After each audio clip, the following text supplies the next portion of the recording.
Vamos lá. Bom, a gente tem pouco tempo, né? Por isso que eu estou começando agora com você.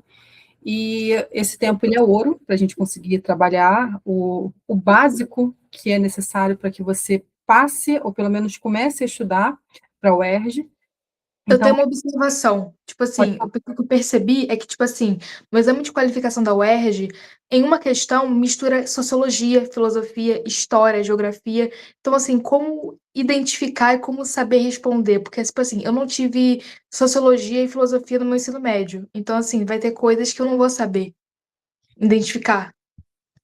Olha só, assim, quando a gente pensa no exame de qualificação, o regime é outro, o sistema é outro, tá? Porém, você vai encontrar questões na discursiva de história que também vão mesclar assuntos, tá? Que vão mesclar assuntos de sociologia, que vai parecer ali que você está brincando com outro assunto.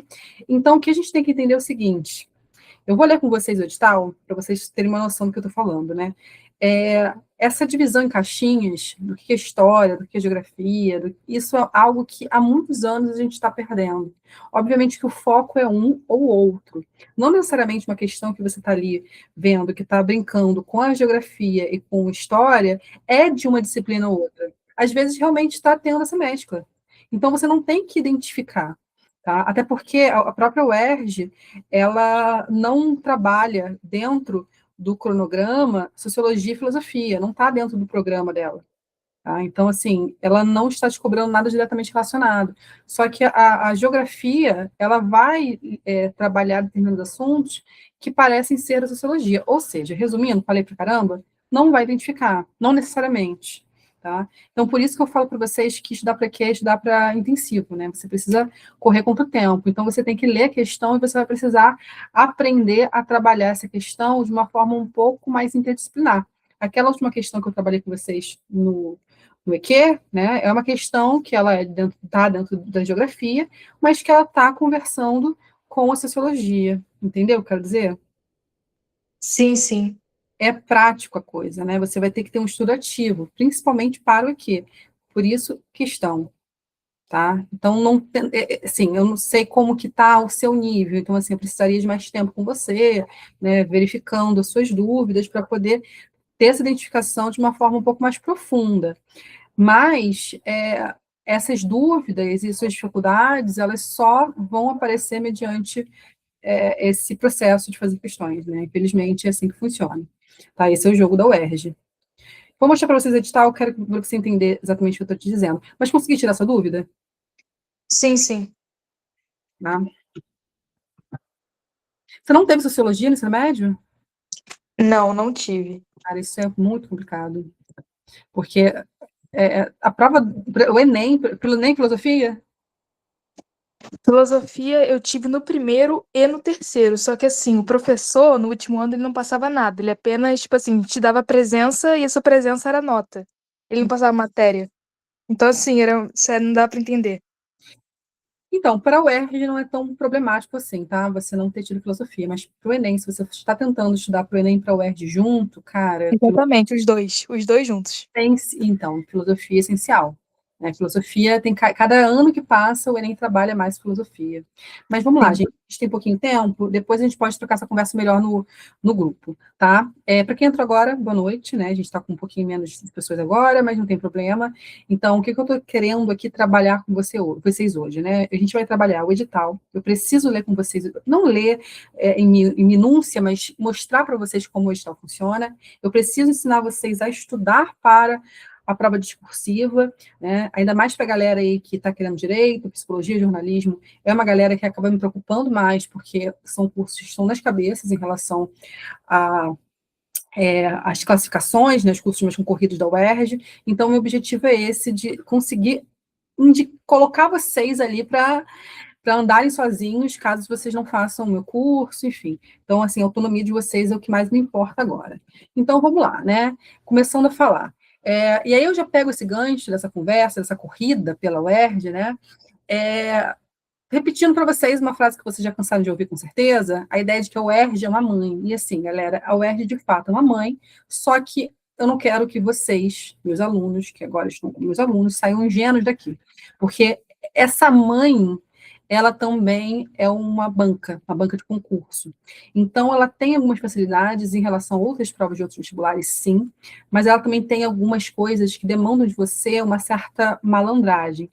Então, primeira dica que eu quero dar para vocês hoje é, de fato, o fato da UERJ ter 2 exames de qualificação é muito maneiro, é muito legal.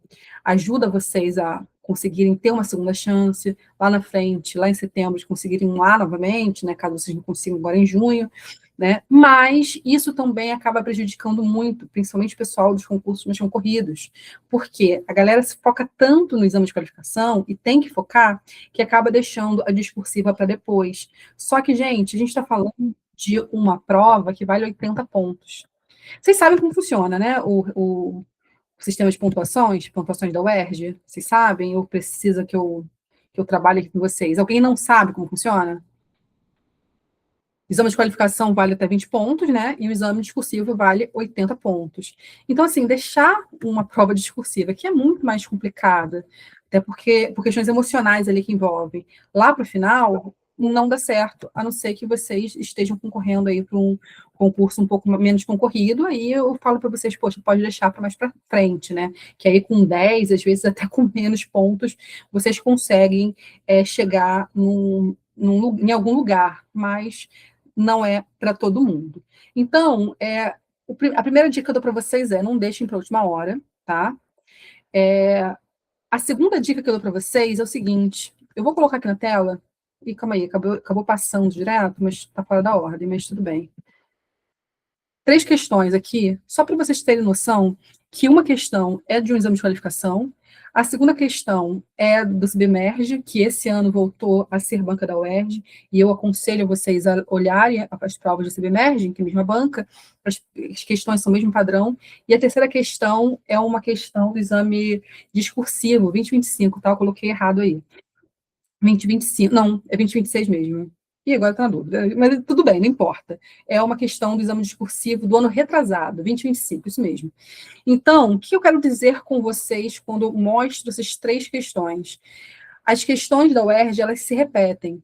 E elas não se repetem só de discursiva para discursiva.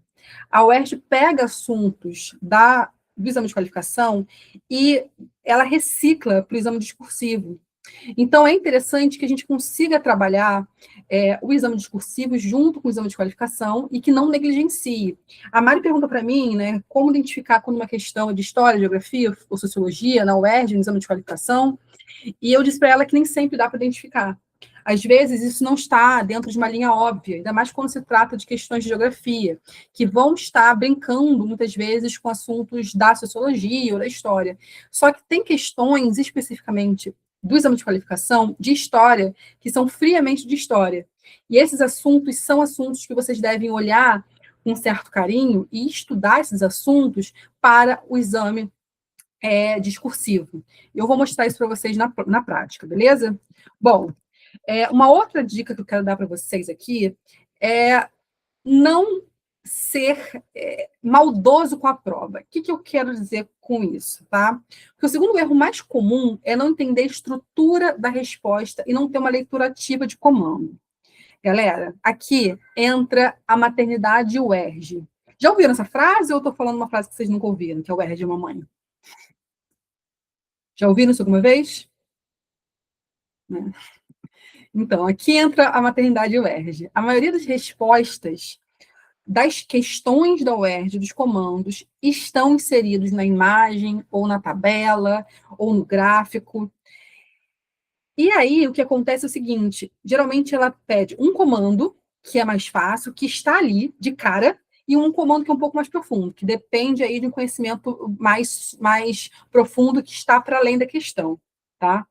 E o que eu mais vi durante os anos que eu trabalho com ERG, e eu não sei se vocês já viram isso, mas eu trabalho corrigindo questões, né? Todo mês vocês fazem questões, vocês me entregam e eu corrijo. Então, eu estou acostumada a ler as respostas de vocês o tempo inteiro. E os erros mais comuns que eu percebo nos meus alunos é achar que a coisa estava fácil demais, então devia ser outra resposta, e aí o aluno vai lá e responde algo super mirabolante para mim.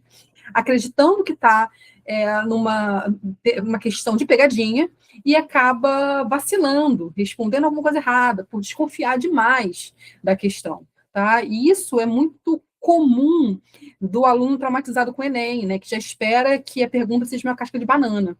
Tá? Então, temos aí que ter um equilíbrio entre não superestimar a prova, achando que a prova tem alguma coisa ali misteriosa, que não está muito bem clara, e que eu preciso, então, resolver isso inventando alguma coisa, e entender que, sim, existe um grau de dificuldade, você vai precisar reconhecer os comandos. Geralmente são no mínimo 2 comandos que cada questão tem. O primeiro comando ele é mais fácil, o segundo comando mais difícil. A UERJ está dando para você, então, uma pontuação mínima para que você não zere aquela questão.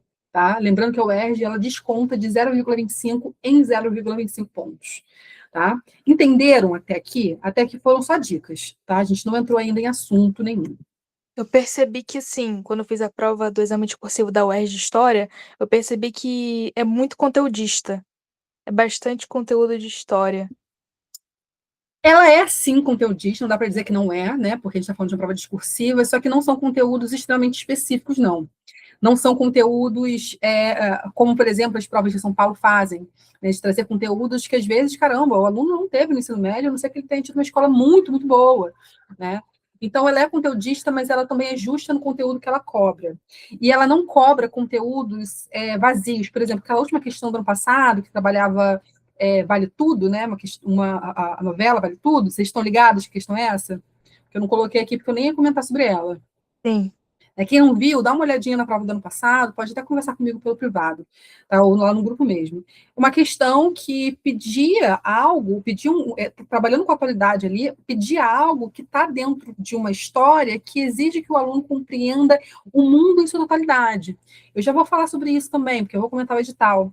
Então, ela é conteudista, sim, mas ela exige leitura de mundo do aluno, né? E nada sobrenatural, ela não vai perguntar, por exemplo, nada específico de uma batalha que ninguém ouve falar nunca, que nunca estuda, né? Ou se perguntar alguma coisa, ela vai dar um contexto, vai dar uma imagem, vai dar um texto para que você identifique aquele assunto, aprenda aquele assunto na hora e responda uma coisa que é muito mais simples do que estava ali naquele texto inicial. Entenderam?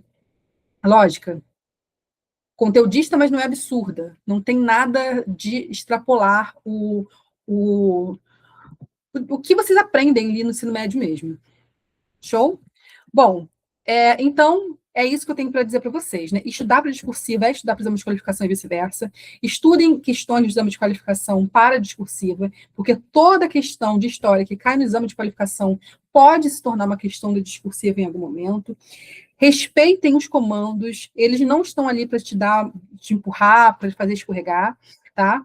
E é preciso escrever.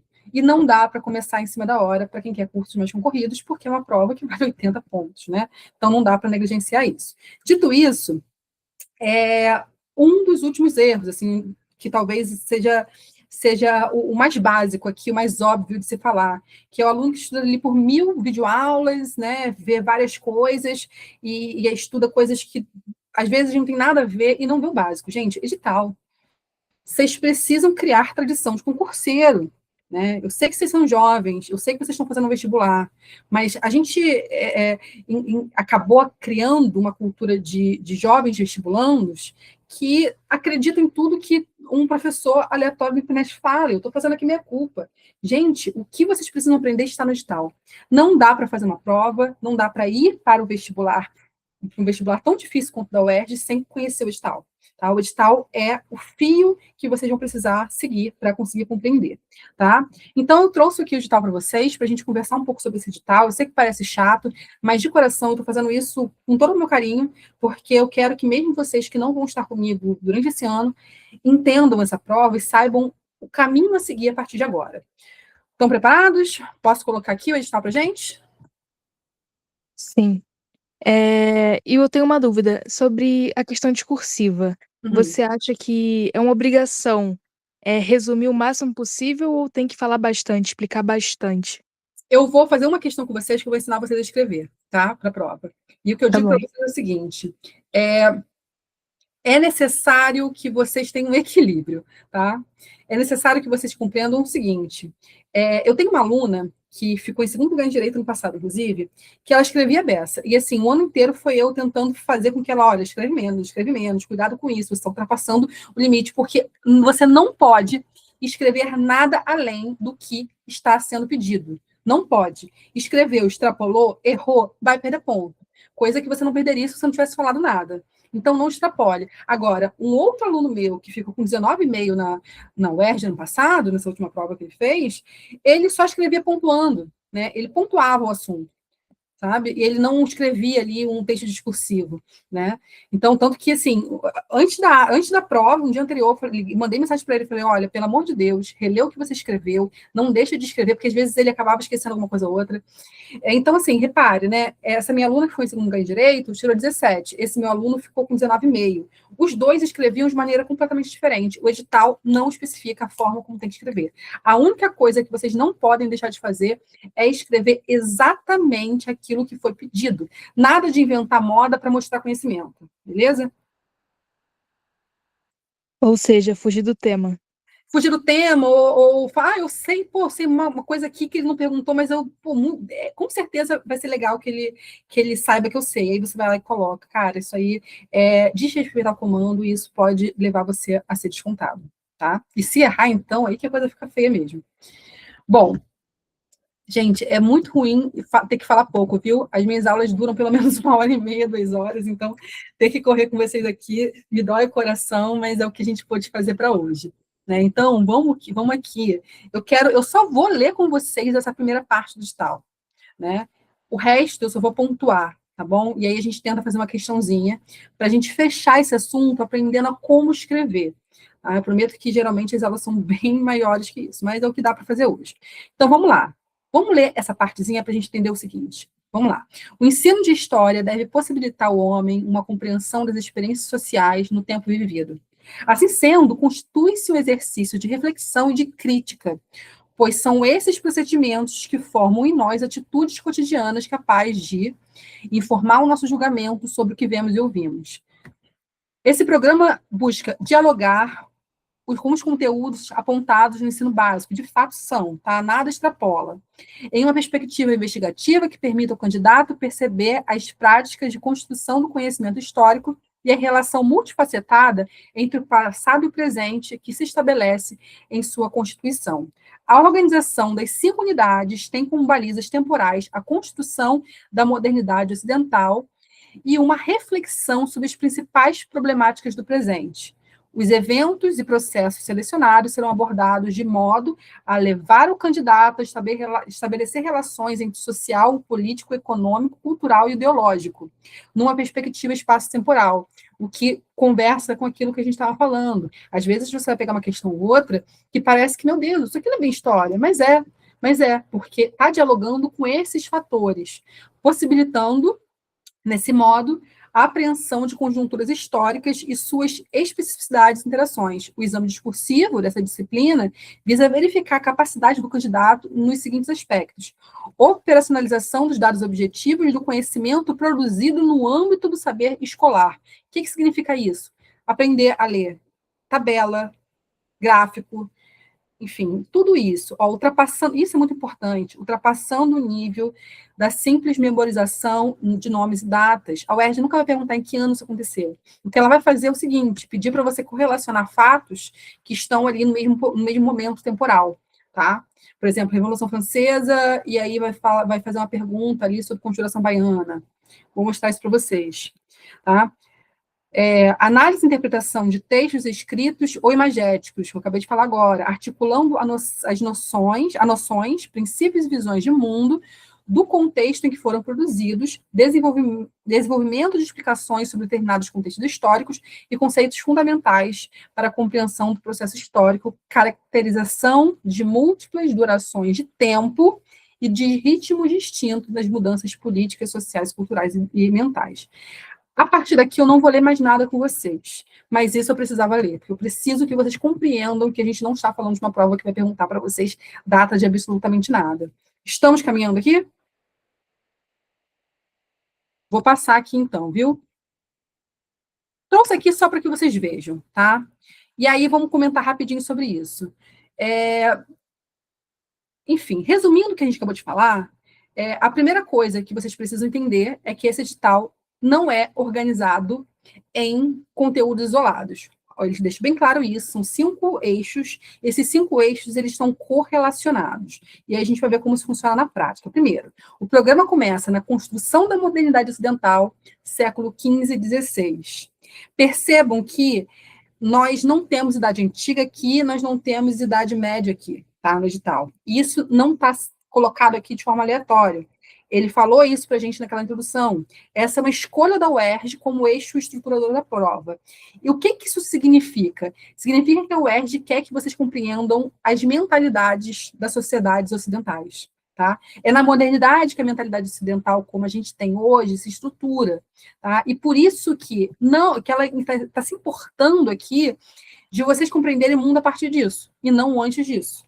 Tá? Então, sempre vai ser contextualizada, com visões de mundo. Ela quer que você entenda a história a partir de visões de mundo. Tá? Mas aí que está o pulo do gato, tá? Principalmente nesse título. Por quê? Ninguém acordou, de repente, ali, no final da Idade Média, e pensou, caramba, estou me sentindo aqui um homem moderno, isso não aconteceu. Né? Os processos históricos são processos que acontecem aos poucos, né? Processos que têm uma durabilidade grande, longa. Então, essa data, né, esses séculos, 14, 15, eles são séculos que vocês precisam relativizar um pouco. Por exemplo, se vocês lerem comigo aqui no subtópico, calma aí, no quarto subtópico, pede formação de Portugal, que para a gente entender, a gente precisa ir um pouquinho mais para trás. Por quê? Porque desde o século XI, você já tem o início ali da formação de Portugal. Então, reparem que a UERJ não vai perguntar nada muito específico de antes, mas para que você entenda a formação de Portugal, você precisa entender esse processo. Tá? Precisa entender, por exemplo, um processo da construção filosófica desse final da Idade Média para a transição para a Idade Moderna, o que não está explícito aqui, mas que é necessário para que vocês compreendam as questões para além daquilo que vocês acabaram se adaptando a conhecer na escola, tá? Daí ele pega outros subtópicos, expansão marítima, formação dos estados modernos, renascimento, reformas religiosas, ou seja, a banca quer que você entenda o nascimento desse mundo como a gente tem hoje, o nosso mundo de hoje, tá? Bom, deixa eu abrir aqui, mais alguém chegando. Ih, caramba, acabei de desligar uma menina. Deixa eu falar aqui no grupo.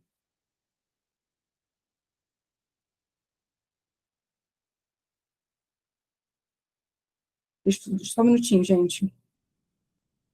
Acho que ela entrou de novo.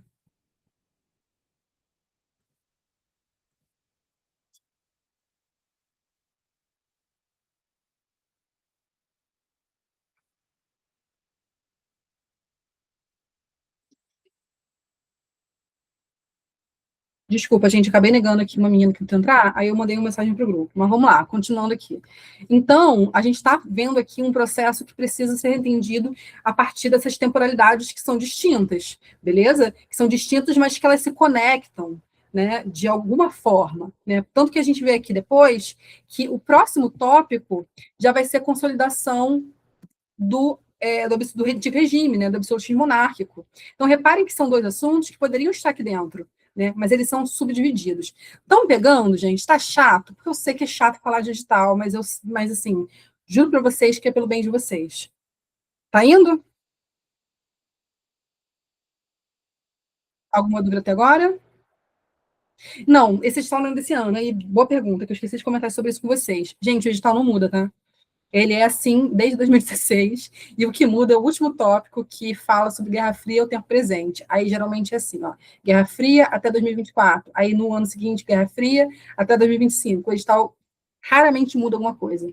Por isso que é super válido estudar pelo edital e o edital sempre do ano anterior. Vai tranquila, vai na fé. Tá? O edital desse ano só vai sair em setembro, outubro. Não dá para esperar até lá. Beleza? Bom, passando aqui, a seguinte aqui no. Passando aqui para o tópico seguinte, só para a gente já correr. Tá?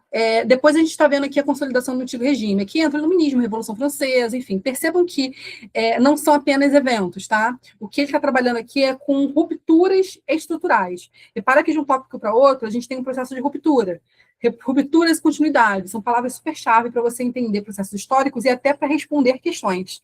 Né? Às vezes a resposta está aí. De você escrever de um jeitinho um pouquinho mais gracioso a ideia de ruptura ou de continuidade, né?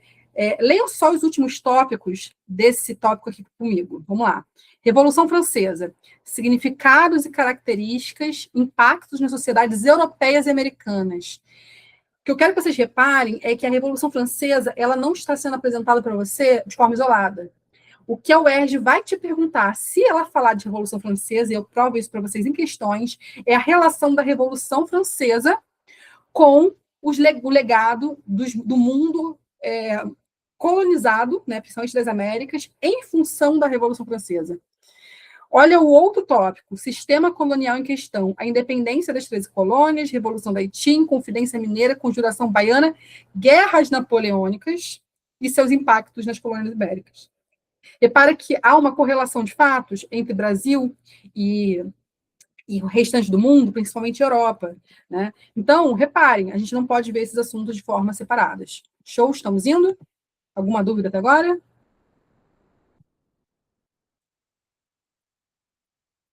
Beleza. Tempo de guerra total para a gente fazer uma questãozinha junto, tá bom? Vamos lá. Tempo de guerra total. O que a gente tem que ver aqui? É o que eu falei para vocês. O que muda... não, desculpa, eu estou pensando que eu estou no segundo tópico. Olha o que muda aqui. De 45 até 2025, né? Esse ano, quando eles trouxerem o novo edital, vai ser 2026. Mas vamos lá. Quando a gente chega no século XIX, o que a gente vai ter... Deixa eu voltar aqui um pouquinho antes. Perdão. O que a gente vai ter é um foco na construção dos nacionalismos, do liberalismo, a consolidação dos estados modernos, capitalismo, imperialismo, e isso vai precisar estar correlacionado ao Brasil. A gente vai precisar, por exemplo, compreender que quando a gente estuda a Guerra do Paraguai, antes vocês vão precisar entender que a gente está falando de um mundo que está aqui nas Américas, que está se tornando independente, mas está se tornando independente à luz dos processos de formação dos estados modernos lá na Europa. O que eu quero dizer com isso? A ideia de nação, como nós entendemos hoje, é fruto do século XIX. E quando os países americanos se tornam independentes, ou seja, deixam de ser colônias, eles estão se tornando independentes a partir de uma lógica da modernidade. Show? Estamos indo? Chegamos no tempo de guerra total, aqui a gente está falando das duas grandes guerras, uma perspectiva que não entende uma diferença entre a Primeira e a Segunda Guerra Mundial como se fossem guerras isoladas. O entendimento é que essas guerras são únicas, são uma só, e elas estão ali num processo de ruptura, tá? Rompendo com o mundo anterior. E assim a gente chega aqui na Guerra Fria, ao mundo presente, compreendendo que o que a UERJ quer de você é que vocês consigam correlacionar esses fatos, mais uma vez eu digo isso. E aí eu pego uma questão do ano passado, né, do exame de qualificação. Ano passado, no exame de qualificação, nós tivemos uma questão que falava sobre a guerra da Ucrânia, estão lembrados? Quem fez essa prova? Ou quem viu? A pergunta, gente, dica aqui, a UERJ ama a atualidade, mas ela nunca vai perguntar alguma coisa para vocês relacionado a algo muito atual. Mas ela vai abordar essa atualidade à luz de algo que aconteceu antes. Por que está acontecendo a guerra na Ucrânia? E aí ele vai lá e faz uma pergunta a respeito da independência da Ucrânia no final da Guerra Fria. Estão sacando? Estão aqui ainda? Estão aí comigo? Teve uma questão de Trump, eu até postei em uma outra questão para o exame discursivo, não veio porque já tinha vindo, né, no exame de qualificação, mas eu acredito que esse ano vai vir novamente. Gente, falei muito rápido, geralmente eu tiro 2 horas para falar só do edital. Eu vou mandar para vocês, E aí eu quero fazer uma questão com vocês agora, pode ser?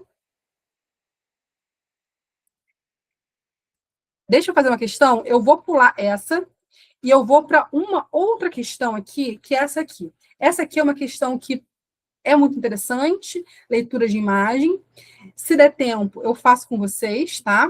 Mas Essa questão aqui, ela traz uma coisa muito especial para a gente, que é a compreensão de tabela, tá? Vamos estudar um pouquinho ela, vamos ver como que tudo que eu falei para vocês agora, em relação a essa conjuntura de fatos, leitura de mundo, leitura integrada, explica a gente uma questão como essa, por exemplo. Vamos lá aqui, peraí, que a minha intenção era fazer a outra com vocês, mas aí eu não vou fazer não, porque ela é um pouquinho mais rápida, dá para a gente fazer essa aqui sem problema nenhum. Vamos lá. Essa questão é de 2018, ela é muito legal, né? Como eu falei para vocês, ela é uma questão que ajuda a gente a aprender a ler tabela. A UERJ ama tabela, tá? Se vocês têm medo de tabela, eu quero que vocês percam esse medo agora, porque questão de tabela, a resposta de pelo menos um dos comandos está na tabela. Então, vocês podem ficar com o coração tranquilos quando verem uma tabela, porque vocês vão ter certeza que você já tem a resposta de pelo menos um dos comandos. O primeiro ponto aqui, vocês já ouviram mil vezes os professores que têm que começar a ler questões do comando. Isso não vale para o UERJ, falei isso no exame de qualificação, né? Mas quando vocês estiverem de frente com uma questão que tem tabela, vocês não vão começar a ler a questão pela tabela. Vocês vão começar a ler a questão pelo comando. Para que vocês entendam o que está sendo pedido para vocês, para ser tirado da tabela, beleza? Se eu estiver muito rápida, podem falar, tá? Porque eu vou me atrasar aqui, vou ficar 10 minutinhos a mais, já falei com o Fragali, e vamos terminar essa questão aqui. O que o comando nos diz aqui? O total de escravos e a quantidade de pessoas livres para cada escravo são indicadores de atividades econômicas desenvolvidas nas províncias do Império do Brasil no século XIX. A partir da tabela, cite a principal atividade econômica nas 3 províncias com maior concentração de população escrava. Aponte ainda uma razão para a proporção de pessoas livres nas províncias que atualmente integram a região nordeste do Brasil. Inclusive, uma questão com esse mesmo assunto já caiu no exame de qualificação, provando o que eu estou dizendo para vocês, que não é necessário ali achar que está estudando para quê, não está estudando para discursivo e vice-versa, tá? Entenderam o comando? Está muito rápido? Gente, interagem comigo. Entenderam o comando? Posso continuar? Primeira coisa que a gente vai ter que olhar quando a gente pensar nessa questão, tá? Eu quero que vocês identifiquem onde há mais escravizados e onde há mais pessoas livres. Vocês conseguem ler isso para mim nessa tabela? Olha só, vamos lá. E aí? Vamos lá. Eu não posso esperar muito para vocês responderem, então eu vou responder. O censo de 1872, a gente vê muito nitidamente que a maior quantidade de pessoas escravizadas está na região de Minas Gerais, Rio de Janeiro e São Paulo. Agora, a gente precisa organizar o conteúdo desse assunto para conseguir compreender do que está se tratando. Uma questão que pede coisas muito simples. Aqui, o que vocês vão precisar de cara identificar estamos no século XIX. Estamos em que fase, em que período? Estamos no período do café. É isso que a questão quer de vocês. Só que ela poderia complexificar um pouquinho mais. Então, eu trouxe aqui algumas coisinhas para a gente lembrar desse assunto, bem rapidamente, só para a gente conseguir se situar, tá? Primeiro, lembrar que nós temos alguns ciclos econômicos. A imagem que está na tela é uma imagem bem didática, bem simplificada, onde mostra ali o ciclo pau-brasil, no período pré-colonial, se estendendo até o século XVII, o ciclo do açúcar, né, que vai do século XVII até ali o século XVIII, o ciclo do ouro no século XVIII, o ciclo do café no século XIX, e, enfim, né, até o século XX. Tá? Esqueçam aí a borracha por enquanto, não é assunto para agora. Isso a gente fala depois. Mas essa divisão é uma divisão bem didática, que simplifica muitas coisas e que, por exemplo, se você se prende nisso, você acaba não conseguindo compreender o assunto com maior profundidade. Porque o que importa aqui é entender que a colonização, ela não foi homogênea. Então, olha esse outro gráfico que eu trouxe para vocês aqui, que mostra uma coisa bem interessante, tá? Esse gráfico já foi trabalhado em uma prova. Reparem que, mesmo quando a gente tem o topo aqui do ouro, né, da extração do ouro, onde o ouro está rendendo mais, onde o ouro está sendo mais extraído, ainda assim, em relação às exportações totais, o açúcar está acima do ouro. Né? Esse tipo de coisa o UERJ adora trabalhar. Por quê? Porque sai do senso comum. Repara que o ciclo do açúcar não acaba para o ciclo do ouro começar. que acontece é uma sobreposição de interesses e algum tipo de produto que é mais interessante naquele momento do que outro, tá? E aí, a partir desse entendimento, deixa eu passar aqui o slide, qualquer coisa vocês podem me parar e me perguntar, tá? Vamos lembrar aí como que funciona essa relação metrópole e colônia, né, o chamado pacto colonial. A colônia ela não pode produzir manufaturas, ela só pode produzir para subsistência e produzir produtos primários para exportação, que só pode ir para a metrópole. Tá? Tudo que era manufaturado vinha da metrópole e a colônia só podia vender para a metrópole. Tá? Vender e comprar, né, da metrópole. Entendido isso, a gente vai olhar um pouco, lembrar um pouco dessa economia açucareira.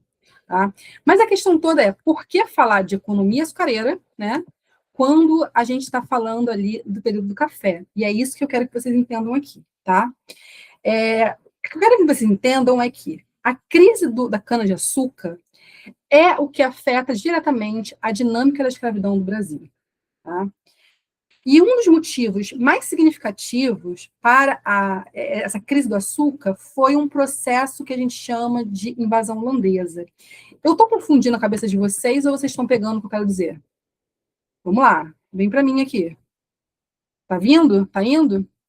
Tá. A gente está pegando aqui um resumo, mas a gente vai pegar isso de forma mais forte ali, mais bem detalhada nas aulas. Então, não se preocupem com isso.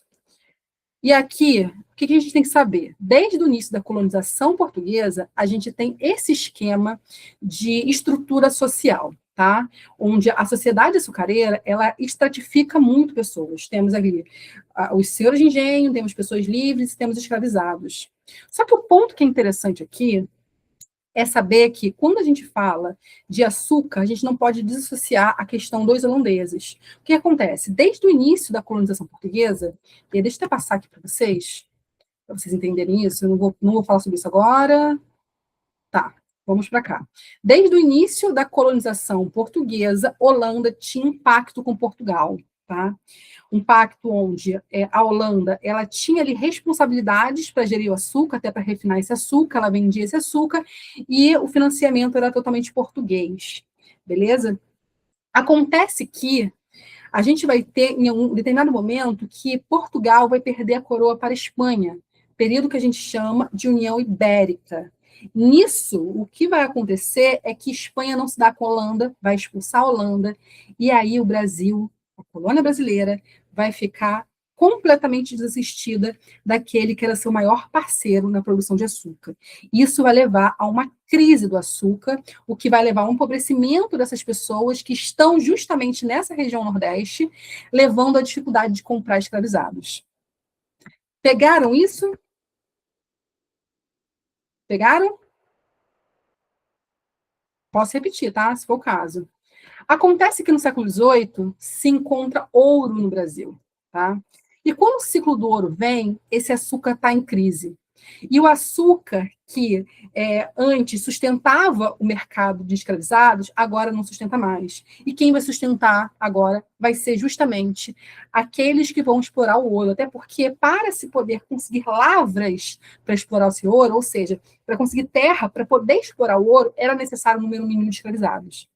O que a gente tem aqui acontecendo? A gente tem um deslocamento do centro econômico do país, que estava antes do Nordeste, que era o principal foco da economia açucareira, e agora a gente está descendo e indo para o Sudeste. Compreenderam? Foi? Está indo? E aí, gente, o que vai acontecer a partir disso? Estamos no século XIX agora. O que acontece aqui? O ouro já não é mais o mais importante, né? Porque o ouro durou muito pouco tempo. O açúcar está ali, mas está em declínio, né? Mas é por conta do ouro que a gente vai ter um novo ciclo se iniciando, que é o café. O ouro vai financiar o café no Brasil. O ouro vai financiar a produção cafeira no Brasil. E justamente numa região que já era uma região que já tinha um número de escravizados bem interessante por conta do ciclo do ouro. Então, aqui você tem uma mudança desse foco de escravizados do Nordeste para a região Sudeste. Pegaram isso? E aí, o que é mais interessante é o seguinte: reparem que aqui eu coloquei uma série de leis para vocês, algumas leis mais importantes que outras, algumas sequer estão aqui. E aí que a gente começa a compreender, por exemplo, que aqui em cima, ó, um tratado de comprometimento foi um tratado que o Brasil assina com a Inglaterra para receber o reconhecimento de um Estado livre, né, de uma colônia já não mais colônia, em troca de acabar com a escravidão no Brasil. Então, repare que desde o início ali do século XIX, meado, né, quando a gente se torna independente, o Brasil já está ali tentando transitar para o trabalho livre. Só que com o café, essa escravidão reacende. Então, na região onde o café está sendo produzido, não vai ser possível diminuir o número de escravizados. E isso é muito importante para entender a dinâmica da luta pela abolição e a demora do Brasil de abolir a escravidão, sendo o último país das Américas, né, do mundo, na verdade, né, até aquele momento, a abolir a escravidão. Porque a gente está no auge do café. E o café, ele pega essa tradição da escravidão lá do ciclo do ouro. Pegaram? Se Informação. pode dizer que a Inglaterra influenciou o Brasil, pressionou o Brasil a abolir a escravidão? Mas sem ingenuidade para falar isso, tá? Porque o que se tem muito é uma ideia de que a abolição acontece por conta da Inglaterra, e não é bem assim. A Inglaterra ela acaba pressionando ali dentro do sistema internacional, até porque a Inglaterra ali está querendo um maior mercado consumidor, né? E aí a gente vai ver que a Inglaterra ela está ali também na disputa por novas colônias, por tentar conseguir novos mercados consumidores. E aí é interessante que o Brasil, né, faça esse processo de abolição da escravidão, mas não foi só isso. Né? A gente tem aí vários fenômenos acontecendo ao mesmo tempo, tá? Mas é um deles, essa pressão. Beleza? Mas a UERJ ela gosta muito mais de cobrar questões internas do que questões externas, tá? Então, né, nem muito legal a gente focar nisso, porque as questões internas são mais interessantes. Dito isso, eu queria muito que vocês pudessem escrever, né? Não vai ser hoje que isso vai acontecer, mas eu elaborei uma resposta para essa questão, para que vocês vejam mais ou menos como que funciona, tá? Como que a gente pode ver essa questão, trabalhar essa questão. E aí eu coloquei aqui para vocês uma resposta possível, tá? Não é a única resposta. Então, aqui, o que vocês tinham que saber? Tinham que saber essa dinâmica, tá? Desse deslocamento da região Nordeste para a região Sudeste, do trabalho escravo. Tinham que saber que a economia açucareira reacende esse mercado da escravidão no Brasil, tá? E você tinha que saber que alguns fenômenos foram responsáveis por essa diminuição do número de escravizados na região Nordeste. Por exemplo, a crise do açúcar é uma delas. Né?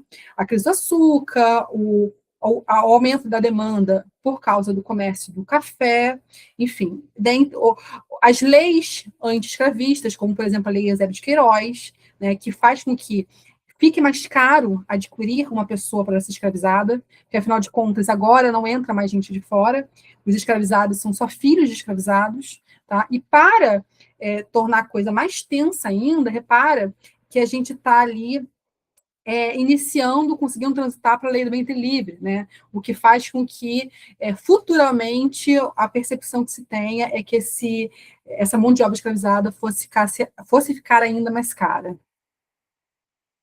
Entenderam? Esse é um padrão de resposta que eu escreveria. Pode ser pontuado. Mas por que isso é interessante? Algumas perguntas da UERJ, elas trazem comandos que são muito parecidos um com o outro. Né? Você tem dois comandos que são muito parecidos, e o aluno fica, meu Deus, eu vou repetir a mesma coisa? Então, é legal que você indique para o seu corretor o que você está escrevendo. Não é obrigatório, mas é uma medida de segurança que eu indico a vocês a fazerem, especificamente para a prova de história. Beleza? Compreenderam isso? Deixa eu só avisar para o Fragário que ele pode entrar. Ele pode entrar. E aí, enquanto ele não entra, tá? Eu queria conversar com vocês mais algumas coisas, perguntar dúvidas, porque ele vai entrar, a gente vai conversar junto aqui com vocês sobre provas de língua portuguesa. Todo mundo que está aqui vai fazer língua portuguesa? Ou não? Alguém não vai?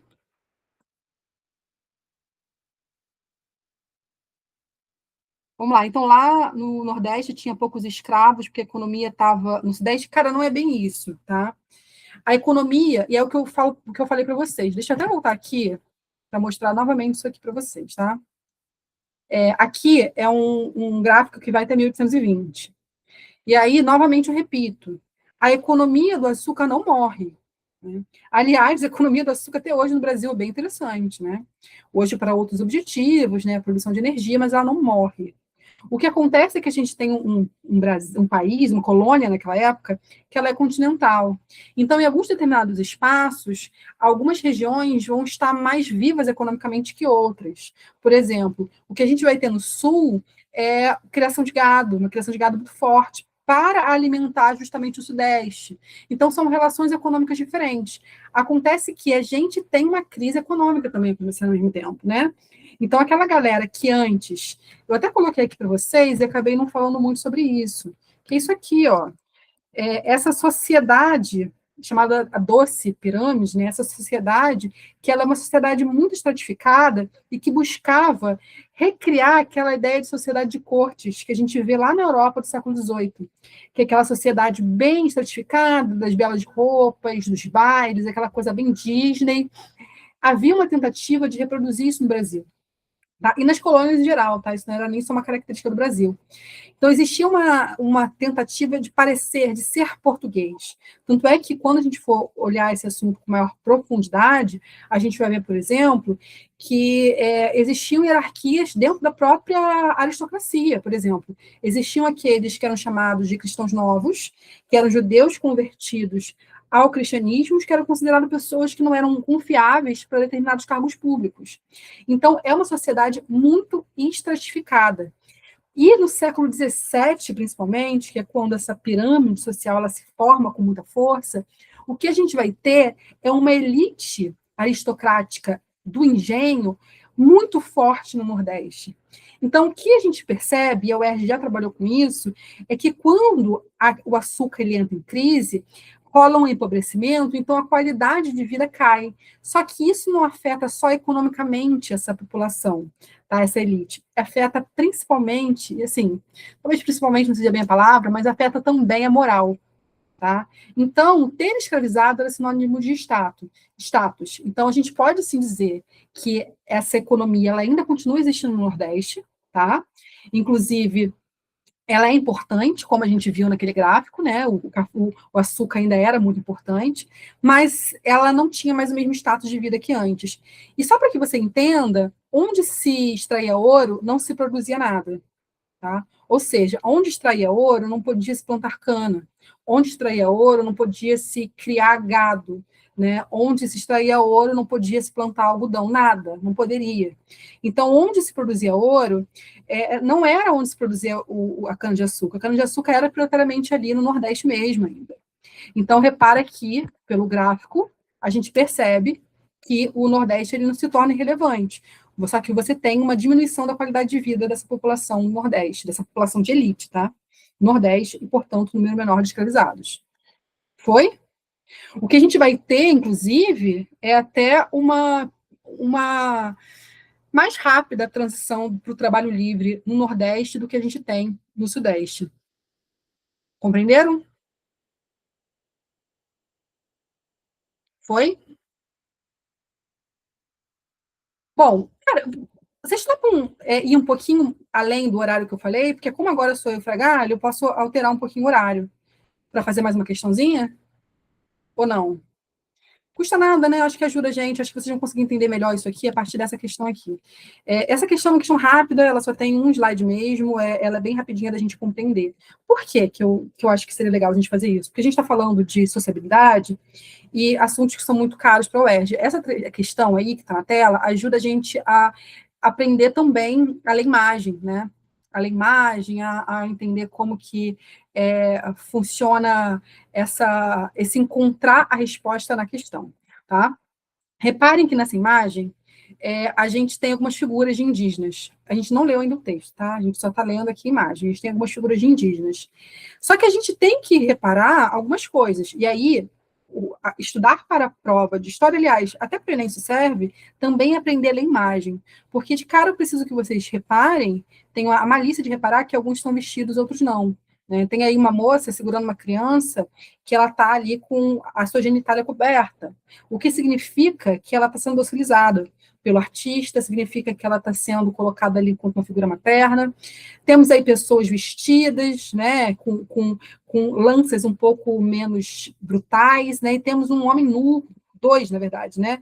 Inclusive, essa questão da genitália masculina em obras de arte é muito interessante da gente estudar também, porque isso ajuda a gente a ter muita dica de prova, tá? Então, quando a gente olha essa pintura, a gente está falando de uma pintura religiosa renascentista. E o índio, uma vez submetido aos valores cristãos, se tornou humanizado, né? É isso que a gente está vendo. E aí, vamos lá, vamos ler o texto, né? Calma aí. Vamos lá, vamos ler de novo, né? A pintura religiosa renascentista, o índio, uma vez submetido aos valores cristãos, tornou-se humanizado. Estão lendo comigo? Estão acompanhando? Repara a ideia de que o indígena não catequizado, o indígena não convertido, o indígena não civilizado, ele está sendo desumanizado, então, né? Ele não é humano. E aí continua, né? Que o pintor holandês representou essa ruptura conceitual na obra, nos quadros que retratam o índio tupis e tapuias. Os índios aliados eram considerados pacíficos.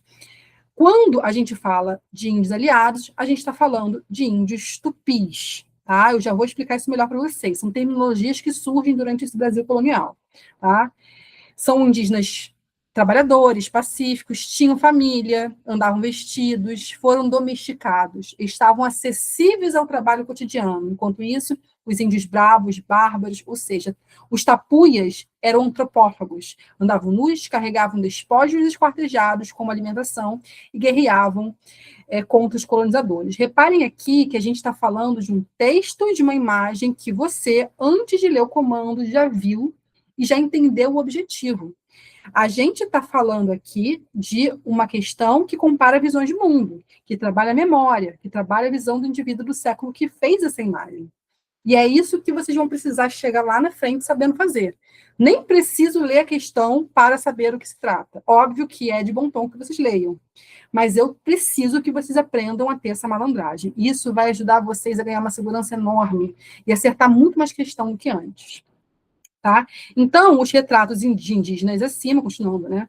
Os retratos de indígenas acima revelam algumas das intenções por parte dos agentes da colonização da coroa, a igreja e os colonos diante de populações nativas da América Portuguesa. Considerando as imagens e o texto, aponte o objetivo econômico dos colonizadores e explique a forma pela qual os aliados tupis foram retratados. E antes da gente responder a pergunta, é importante que a gente trabalhe esses assuntos que estão aí do ladinho, né? Esses conceitos. E aí, galera, essa questão vai ser um pouquinho mais rápida. O que vocês têm que saber aqui? Que é um assunto que é muito recorrente, e que quando o processo, né, que está sendo trabalhado aqui, é quando o processo de catequização acontece. E aí, o que a gente tem que lembrar? Que esse território que a gente chama de Brasil hoje é encontrado pelos portugueses lá em 1500, tá? E se passam até 30, 34 anos para que a colonização efetiva comece. A gente chama esse período de período pré-colonial. E nesse período que a colonização não está acontecendo, é um período que a gente tem uma relação entre portugueses e indígenas se estabelecendo, uma relação que a gente chama de escambo, que é quando os indígenas tiveram os primeiros contatos com esses portugueses, estabeleceram relações e acordos. Que acordos eram esses? Esses indígenas pegavam para o Brasil, levavam para esses portugueses, e, em troca, eles recebiam coisinhas, como, por exemplo, espelho, facas. E aí a gente vai conversar melhor sobre isso futuramente, mas eu preciso que vocês não tenham uma ideia conflituosa e errada de que isso era a ingenuidade desses indígenas, porque para esses indígenas valia muito a pena. Espelho ajudava na caça, a lança ajudava na caça, tudo isso ajudava esses indígenas, então esse acordo era um acordo amigável, um acordo que fazia sentido naquele momento. Mas isso é assunto para uma aula mais expositiva, né? O ponto aqui é que essa relação se dava de uma forma que a gente pode chamar de cordial, tá? Só que, posteriormente, já a colonização tendo iniciado, né, essas relações elas começam a mudar, a ganhar outra forma. E o que a gente tem que saber aqui para essa questão? Que a relação entre portugueses e indígenas se torna tensa porque o português ele também precisa do indígena. É o indígena que vai ajudar o português a reconhecer o território, a não entrar num lugar em que ele possa ser agredido, porque é o indígena que conhece a terra. Então, criar essa ideia de que há um indígena civilizado e um indígena não civilizado, que há um indígena bom e um indígena mau, ajuda esse português a criar uma perspectiva de bem e mal nesse indígena que o favoreça, porque ele não pode tornar esse indígena inimigo dele. Ele precisa desse indígena para o processo de colonização acontece, para que o processo de colonização aconteça, né? E aí, que uma afirmação muito errada que vocês costumam ter é que não há um processo de escravização indígena, o que não é bem verdade. No caso da colônia portuguesa, essa escravização ela é relativa, porque lá em 1570 se promulga uma lei que qualquer indígena que resistir à catequização, ele pode sim ser explorado, ele pode sim sofrer aquilo que é chamado de guerra justa, tá? Porque o trabalho é símbolo de um expurgo do pecado. Então, essa questão é uma questão super simples, mas que ajuda a gente a ler a resposta. Então, a gente está falando aqui da necessidade dessa relação entre europeus e portugueses e indígenas se estabelecendo para criar essas vantagens. Compreendido? Foi, galera? Estão aqui comigo ainda? Alguma dúvida? Podemos passar para língua portuguesa? Então tá, gente. Qualquer dúvida, eu quero que vocês me perguntem aqui no privado, beleza? Eu vou parar aqui de gravar e vou iniciar aqui a apresentação de língua portuguesa. Eu vou adiantando aqui alguns assuntos com vocês, até explicando como funciona o curso. E aí, daqui a pouquinho o Fragali entra.